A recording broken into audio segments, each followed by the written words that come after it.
市长委托的市政满意度伫2月份昆山科技大学的民调以后，这摆联合报的调查嘛再次突破80%，满意度是81.9%。除了民众普遍肯定市政，另外伫城市的公营感单次是88.4%，加长期照顾服务满意度拢分别摕下6都第一。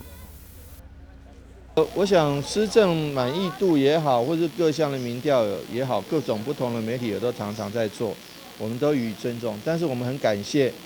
市民朋友们对施政团队的肯定，我们会持续更努力。那同时我也特别注意到，台南市的这个市民朋友的幸福感是排第二，光荣感是排第一。所以说，我觉得其实对我们团队来讲，我们第一个觉得与有荣焉。第二个，觉得我们还必须更努力，能够让市民朋友感到更幸福、更光荣，而且让市民朋友由于团队的努力，更努力，然后让市民朋友能过更好的生活。那我想这个部分对于今天的民调，对我们团队来讲，市政团队来讲，市府团队来讲，是一个鼓励，那持续会更加努力。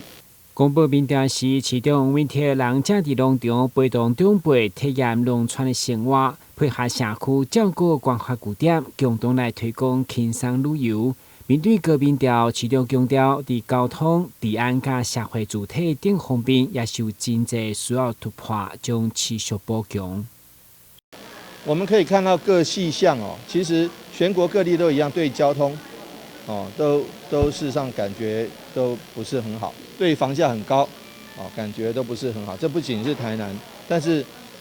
觉得我们不能因为别人也都是这样，所以我们就松懈下来。我们还是要持续的改善交通、改善治安、改善这个对于房价的部分，也要更除了追求居住正义之外，要更提供可以的这个社会宅，或者是说相关的囤房税。大家记得，台南市是第一个推动囤房税的城市。第二个社会宅，第一户社会宅也是在我们任内来开始兴建，所以我们觉得这部分我们会持续努力来迎头赶上。如何将市政的各民调转化成实际选票支持，嘛成为黄伟哲一大考验。台新闻郭文吉和乔芳采访报道。